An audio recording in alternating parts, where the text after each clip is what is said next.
여러분 안녕하십니까? CJB 아침 뉴스입니다. 등교 첫날부터 발열 등 코로나19 의심 환자가 속출하면서 학교 현장은 호된 신고식을 치렀는데요.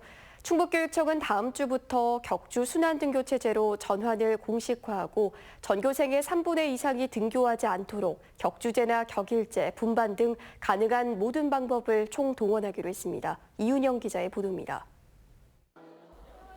등교 첫날 발열과 설사 등 이상 증세를 보였던 도내 학생은 모두 17명. 다행히 모두 코로나19 검사에서 음성 판정이 나면서 한시름 놓았습니다. 숨 돌릴 틈도 없이 미뤄졌던 전국 연합 학력 평가에 들어간 고3 교실은 긴장감이 감돕니다. 더욱이 한층 기온이 오르면서 에어컨 가동으로 코로나19 확산이 우려됨에 따라 학교 현장에선 긴급 예산까지 동원해 소독에 나섰습니다. 30명씩 아이들이 한 교실에 있으니까 먼지나 이런 것들이 많이 들어있어서 저희가 원래는 2년에 한 번 에어컨 청소를 하는데요. 올해는 지금 굉장히 중요할 것 같아서 다시 한번 청소를 해서. 이태원발 코로나19 여파로 충북교육청은 다음 주부터 격주 순환 등교 체제로의 전환을 공식화했습니다. 등교한 학생이 전교생의 최대 3분의 1을 넘지 않도록 하라는 겁니다. 좀 더 강력한 그 학생들의 안전 조치가 필요했습니다. 이에 따라서 3학년은 전체 모든 학생이 등교하게 되고 1, 2학년은 격주 순환 등교합니다. 다만 기숙사 생활을 하는 일부 특목고와 소규모 초중학교는 예외입니다. 중학교는 12학급 이하의 경우 순차적으로 전면 등교가 가능하지만 13학급 이상일 땐 학년별로 순환 등교를 해야 합니다. 초등학교도 20학급이 넘는 학교는 격일제나 격주제, 분반 등 다양한 방식으로 병행 수업을 해야 합니다. 한 반에서 이제 홀수 번호의 아이는 월요일 등교 수업을 하고 짝수 아이들은 원격 수업을 하고 격일제나 격주제나 3부제, 5부제 다양한 방식으로 병행 수업을 할 수 있습니다. 또한 1, 2학급 규모의 소규모 유치원은 전원 등원이 가능하지만 그 밖에는 등원 수업과 원격 수업을 병행하도록 했습니다. CJB 뉴스 이윤영입니다. 코로나19로 인해 혈액 보유량은 좀처럼 부족 상태를 벗어나지 못하고 있습니다. 혈액 비축량이 현저히 떨어지면서 헌혈을 호소하는 문자 메시지까지 발송하고 있습니다. 조용광 기자입니다. 충북대 헌혈센터입니다. 평소 같으면 하루 5, 60명이 찾았는데 지금은 20명 정도에 그치고 있습니다. 비대면 수업이 진행되면서 학생들의 발길이 뜸해졌고 코로나가 헌혈 참여 의지를 위축시키고 있습니다. 건강 체크도 할 수 있고요. 또 남들한테 도움이 되기도 하고 또 봉사 시간도 주기도 하고요. 그래가지고 지금 11번째 하고 있습니다. 현재 도내 혈액 보유량은 4.71분, 2.61분까지 떨어진 지난 15일에는 헌혈 요청 문자까지 보내 겨우 주위에서 관심 단계로 끌어올렸지만 여전히 혈액 부족 사태에서 벗어나지 못하고 있습니다. 코로나19가 발생하기 전과 비교해도 혈액 비축량은 8, 90%대에 불과합니다. 헌혈을 통해서 감염병에 전염이 될 수 있다는 약간 막연한 공포심들이 좀 있으신 것 같은데요. 더 큰 문제는 코로나가 장기화됐을 때입니다.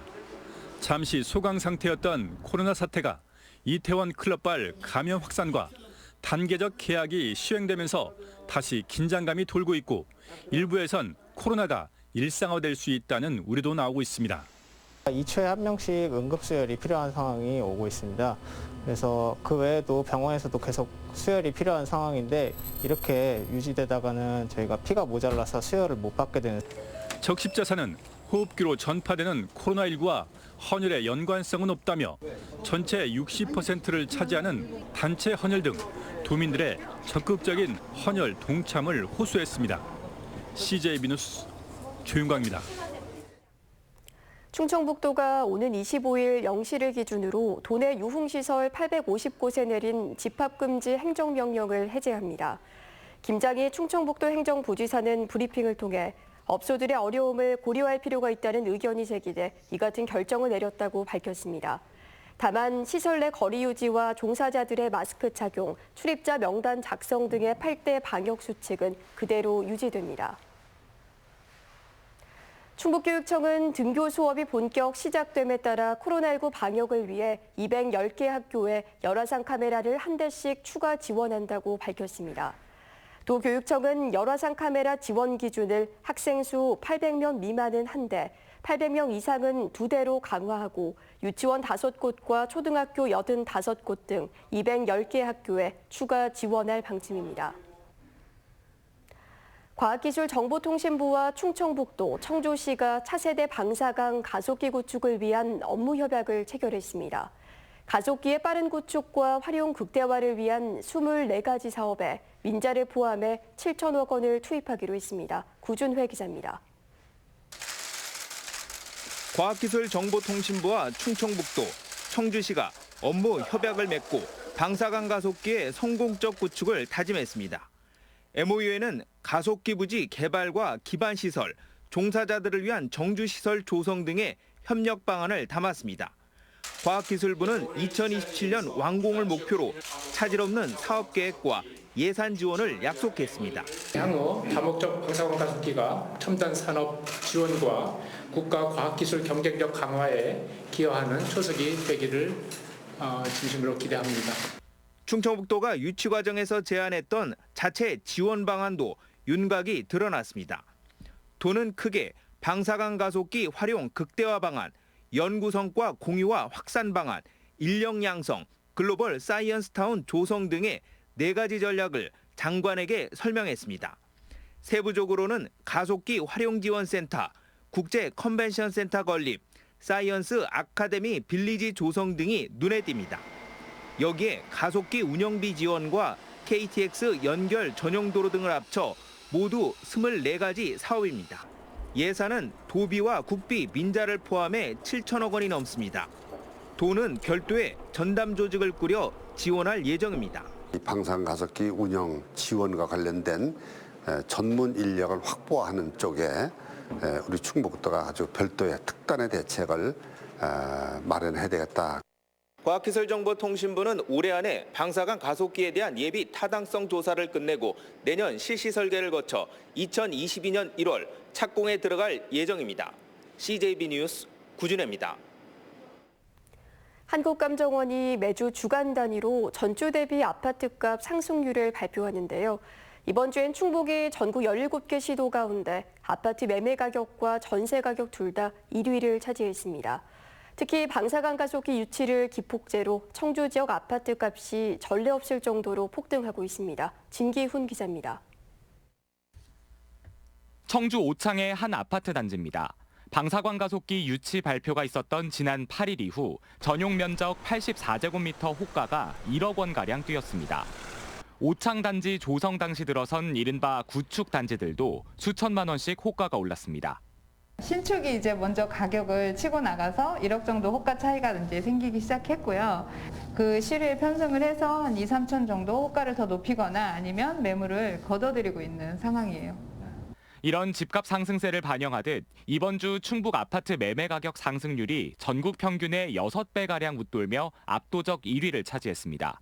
전세 가격 역시 전국 평균 값을 크게 웃돌며 전국 1위를 차지했습니다. 지역별로는 특히 방사광 가속기 직접 수혜 지역인 청주 청원구가 전국 평균보다 15배가량 높게 나타났습니다. 전문가들은 이런 충북의 집값 상승세는 한동안 이어질 걸로 전망하고 있습니다. 하지만 아직 정부의 부동산 규제가 덜한 충북에 외부 투기 세력이 몰려들어 단기간에 집값을 끌어올리면 결국 지역에 집 없는 실수요자들의 부담이 가중될 수 있다는 우려가 나옵니다. 너무나 싼 거예요. 자기는 보니까 분양값밖에 안 되니까 막 투자가 몰려오는 거죠.